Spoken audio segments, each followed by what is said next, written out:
the question is, what is biocentrism and why is it important? So I'm actually going to define two terms, biocentrism and ecocentrism.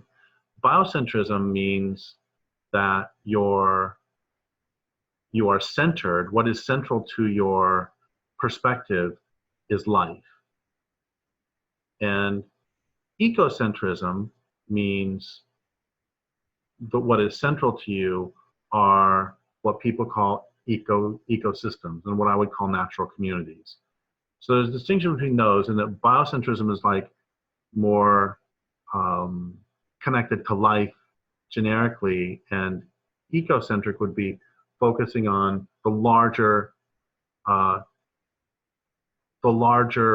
communities of which these individuals are part. But those terms can be used somewhat interchangeably. And biocentrism or ecocentrism, either way, I'm going to use them interchangeably here, is, I think, the most important step in decolonizing from this culture. That, so many indigenous people have said to me that the first and most important thing that we have to do is to decolonize our hearts and minds.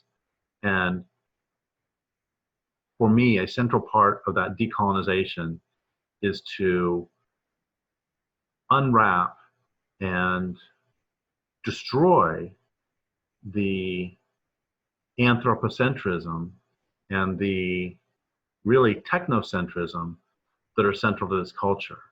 And anthropocentrism would be making it so humans are the center of the universe, but we're even worse than that, which is we have become long since technocentric, which is that technology is at the center of the universe and is what's most important to us.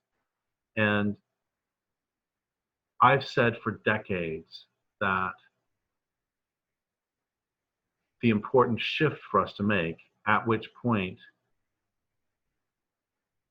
everything changes, is when you are able to change your loyalty away from the dominant system and change your loyalty away from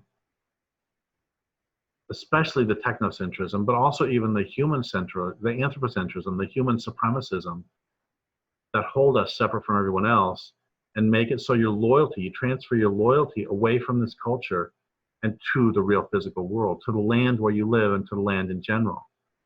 And the reason this is important is because you protect what you value.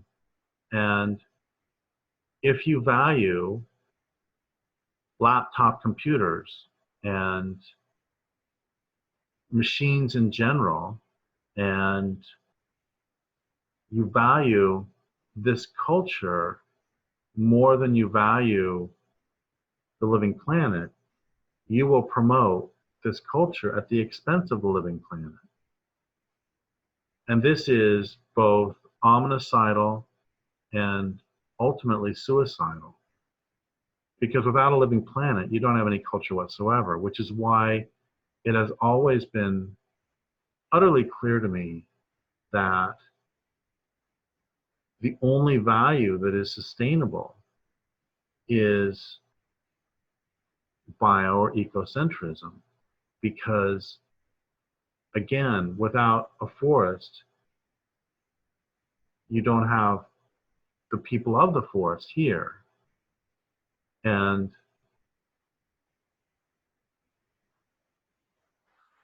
it's been stunning to me for decades. I've been doing all this work to see how few people understand that if you have a culture that's consuming the planet, that eventually you won't have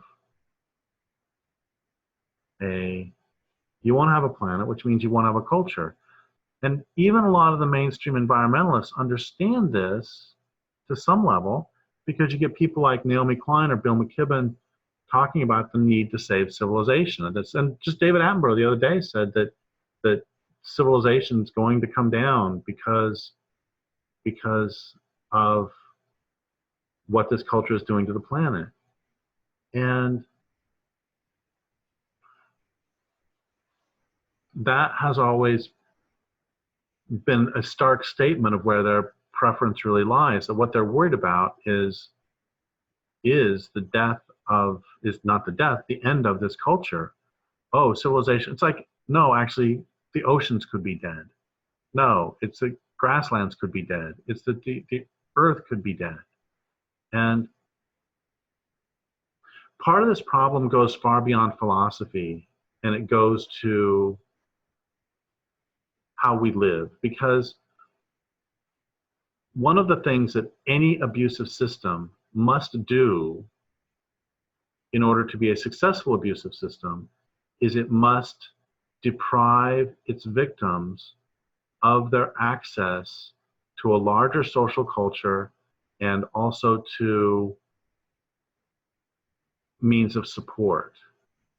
And day-to-day abusers know this, that I just saw a headline the other day that a lot more women are staying with a lot more abusers because with the economy going down, it's even more difficult for them to raise the children by themselves. And so they've been made economically dependent upon their abusers, and they can't leave. Nobody in their right mind is going to stick with an abuser. So an abuser knows this. So the abuser, once they've got them hooked, they can then do whatever they want. The first time my father beat my mother was when she was pregnant. He didn't beat her till then. And abusers sometimes there was this organization I was reading about that there was an organization working with abusers. All of them have been arrested for it. And one day one of the therapists got this idea. Let's talk to them about how long it is in a relationship when you can first beat your partner. And he expected them to just sort of throw out random answers, but instead they were very clearly thought out. It's like, no, you can't do it on the first date. You can't do it on the second date.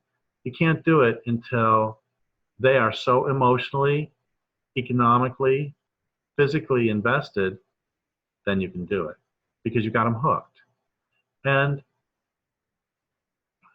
on the larger scale, this culture knows that too.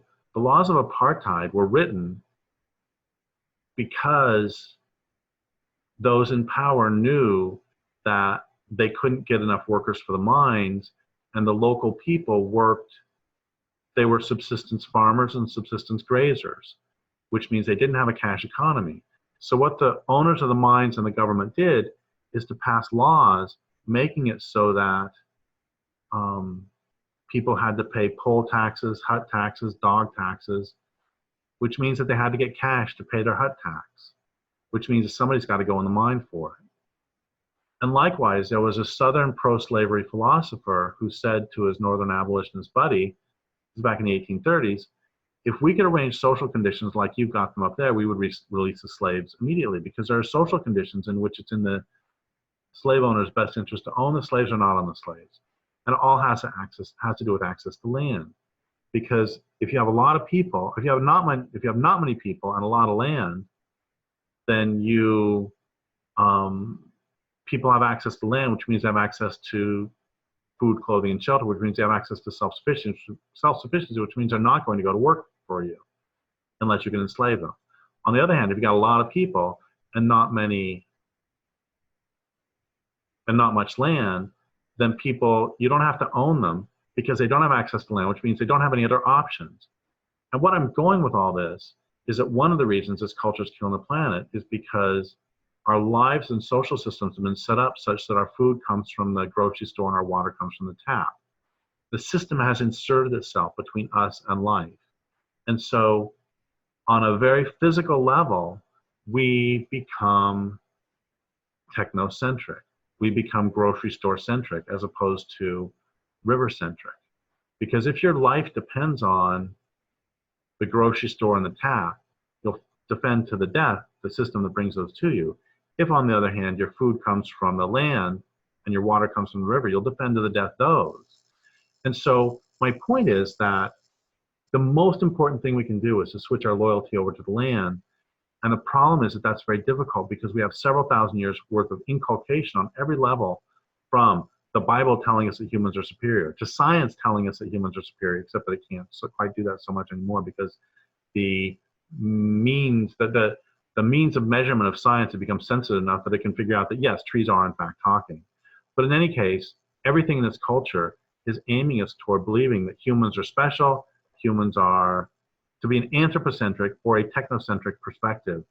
And we need to fight that with everything we have. Again, why is this important? It's important because all life on Earth is dependent on all life on Earth. And that this culture is systematically destroying life on Earth. And if your loyalty is to the culture that is destroying life on Earth, you will continue to destroy life on Earth. If your loyalty is to the larger, the planet on which all life depends, you will fight to defend that.